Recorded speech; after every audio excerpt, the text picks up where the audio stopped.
Olá, meu nome é Conceição Maciel, sou professora de Ciências e Biologia e hoje vou falar um pouquinho sobre relógio biológico. Vamos lá?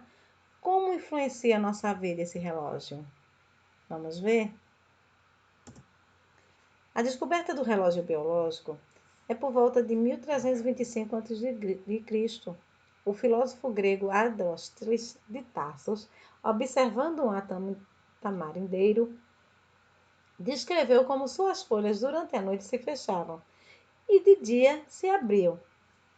Ele atribuiu esse comportamento à influência direta do ambiente. Em 1729, o astrônomo francês Jean-Jacques de Mayran realizou um experimento com uma planta conhecida como dormideira. Ela se fechava à noite e voltava a abrir ao dia. Ele colocou a planta em um ambiente fechado e escuro. A planta se manteve no mesmo ritmo de abertura e fechamento das folhas.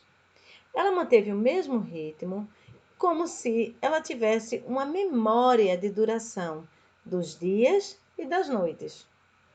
Na década de 1940, o cientista Kramer criou a expressão relógio biológico para explicar o mecanismo interno utilizado pelas aves para migrar para o norte, usando a mudança do sol como um ponto de referência. Nos animais migratórios, várias espécies de pássaros, mamíferos, insetos e peixes, eles migram de um lugar para o outro em busca de condições ambientais favoráveis, como por exemplo, o clima ameno, alimento em abundância. Um outro motivo que faz com que os animais migrem é a reprodução. Para migrarem, os animais utilizam um eficiente mecanismo de orientação. Os pássaros e os peixes conseguem se orientar com grande precisão. Os pássaros possuem uma espécie de bússola interna, que possibilita a orientação com o solo.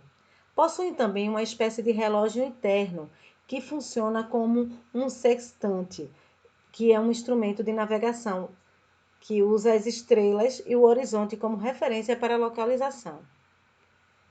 Pássaros como andorinha, gansos selvagens, cegonhas, águia pesqueira, são animais que usam esse tipo de orientação.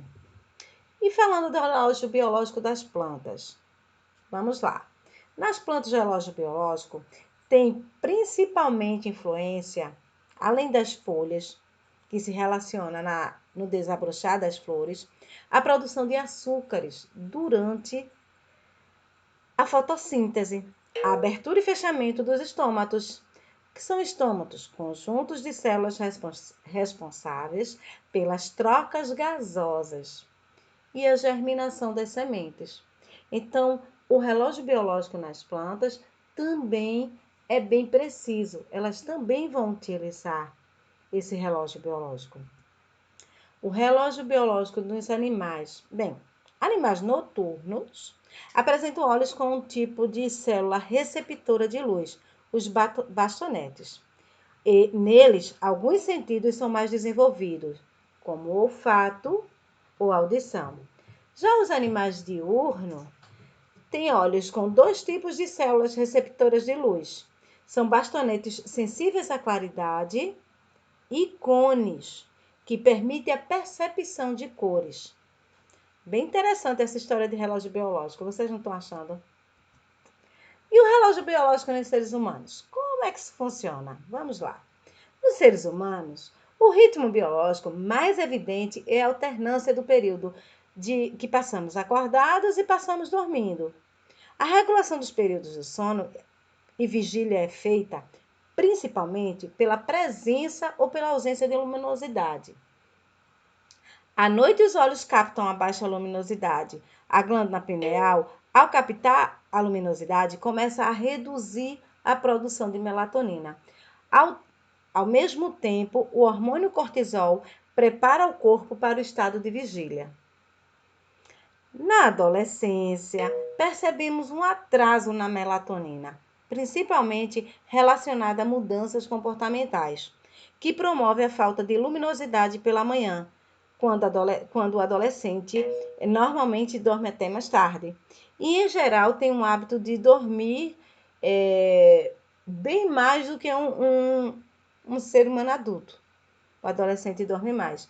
Então, essa glândula, ela vai trazer a luminosidade para os adultos mais cedo, liberando o cortisol, que é um estado de vigília no ser humano já adulto. Já no adolescente, à noite, ele fica mais em estado de vigília, costumando dormir mais tarde, porque eles usam aparelho eletrônico e a luz do aparelho eletrônico inibe a chegada dessa glândula e dessa tranquilidade da melatonina para liberar o sono.